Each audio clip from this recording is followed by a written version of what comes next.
Bienvenue chez Ursula et Boris Vian.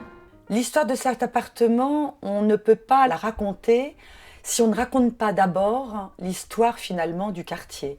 C'est-à-dire que Boris Vian, il y a une connotation. Quand on parle de Boris Vian, on parle de Saint-Germain-des-Prés la plupart du temps. Ce qui est assez anecdotique, c'est que Boris Vian n'a jamais habité Saint-Germain-des-Prés, par exemple. Parce que tout simplement, il n'en avait pas les moyens.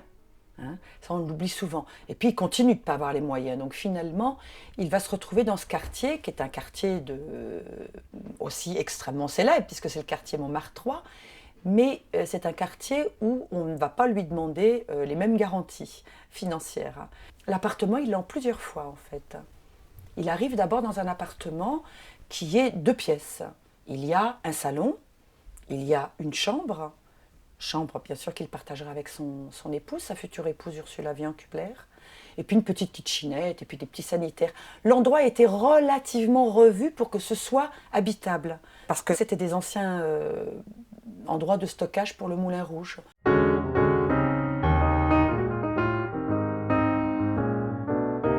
Vian a l'esprit logique et très fonctionnel. Il arrive avec des livres, il arrive avec des disques, donc il faut faire des étagères. Et des étagères extrêmement solides et plutôt très jolies. Donc déjà, comme ça permet tout de suite de régler le premier problème. On pose et on a tout ce qu'il faut. Ensuite, on va s'occuper d'une table, donc avec son copain Marcel de Gliam, ils feront cette jolie table par exemple. Et puis Boris Vian trouve qu'il est toujours mal assis. Il fait 1,88 m, il a des grandes jambes, il estime qu'il n'a jamais une chaise qui est en adéquation avec la hauteur du dossier et la hauteur des pieds, donc il va faire sa propre chaise pour être bien installé.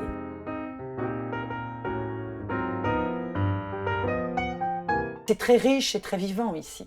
Il y a des copains qui viennent aussi jouer du piano, comme Alain Goraguer, Quincy Jones, Michel Legrand. Pour moi, c'est un couple avant tout, Boris et Ursula Vian. J'ai travaillé plus de 30 années avec Ursula Vian et il me tient à cœur vraiment que tout cet univers soit comme si ils étaient encore là.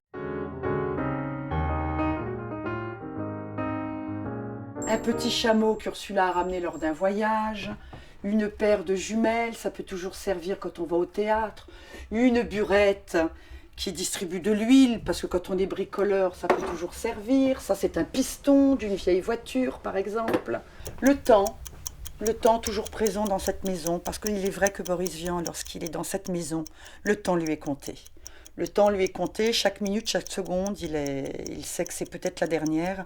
Et c'est vrai qu'en 55, 56, il commence à être très épuisé. C'est la photo qui a servi pour le faire-part de mariage de Boris Vian et d'Ursula Vian. Voilà. Ils sont tous les deux à Saint-Tropez, dans l'arrière-pays, et dans la fameuse Richard Brasier, magnifique voiture du début du XXe siècle, qui ne dépassait pas le 40 à l'heure. Pour un gars pressé comme Boris Vian, c'était vraiment quelque chose. Alors ensuite, on a la cuisine, la petite cuisine qui a beaucoup servi, qui est quasiment restée en l'état. On voit bien, encore une fois, les meubles là, Boris Vian les a choisis très simples. Petite étal de boucher qui sert en même temps d'atelier, comme ça on peut couper directement. Il y a les grands couteaux qui sont restés là, etc. Voilà. Et puis la petite table, pareil, toujours très simple.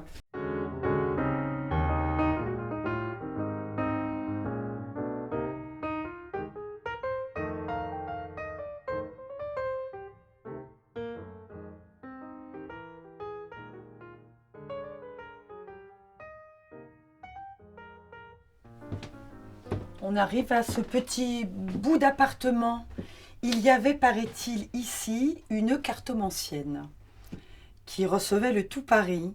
Et cette cartomancienne, petit à petit, sa clientèle s'est rétrécie et Boris Vian et Ursula Vian ont décidé de récupérer cette petite partie qui a servi à entreposer très vite tous les outils et tout ce qu'il pouvait y avoir dans la maison, qui ne servait que à Boris Vian, comme on peut s'en rendre compte. Ça va des chaînes, choses pour effectivement faire de la soudure.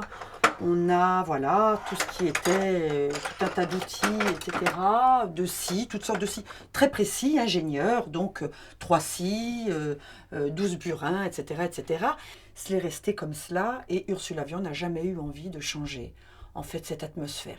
C'est vrai que c'est assez étonnant, mais une sorte de bric-à-brac. D'ailleurs, il a écrit un petit poème qui s'appelle « J'ai tout un bric-à-brac ». Ben, c'est exactement le terme.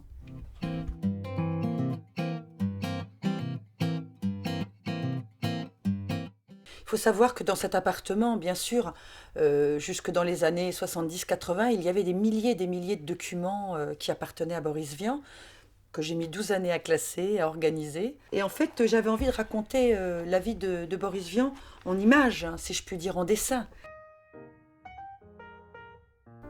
Et puis la fameuse trompette, tout de même, il l'a dessinée. Il n'en a pas dessiné beaucoup, hein, mais il a dessiné sa trompette tout de même.